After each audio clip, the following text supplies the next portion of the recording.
Hey folks, Gary here in my garage. Man, I love being in the garage. Right, Cole? Yeah, we both love being out here. Man, I can lose hours out here like nothing. It's probably one of my favorite places to be. But I don't get to get out here very often.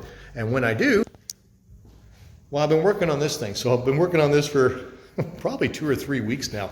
When I have time, I come out here and I work on it. And I am not a craftsman by any means, but I knew a couple things.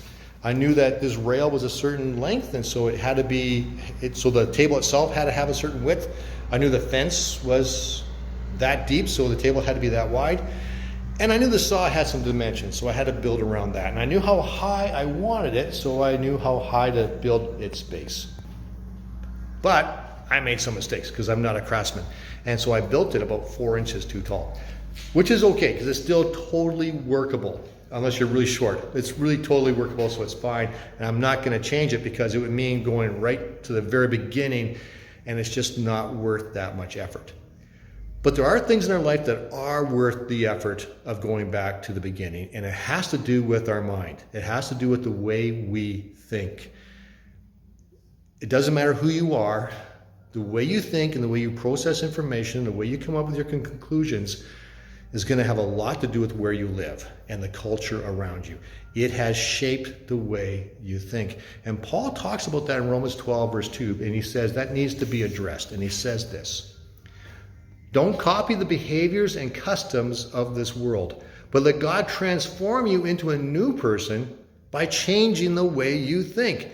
Then you will learn to know God's will for you, which is good and pleasing and perfect. And so what Paul is saying is you come to the conclusions you come to because the world tells you that's the way you should think. And we know that that's faulty. Just look around the world and look at what man does to man. It's not hard to see that some of that is just plain wrong. So we ask God to change this, and it is worth it. We say, Lord, would you renew my mind? Would you give me your thoughts? And when I say, would you give me your thoughts, Lord, I'm not looking for the thoughts of the church or the thoughts of a televangelist or even Pastor Gary for that matter. I'm talking about your thoughts, God. I want to think the way you want me to think. Transform my mind. It is worth it to go back and have a good set of core beliefs.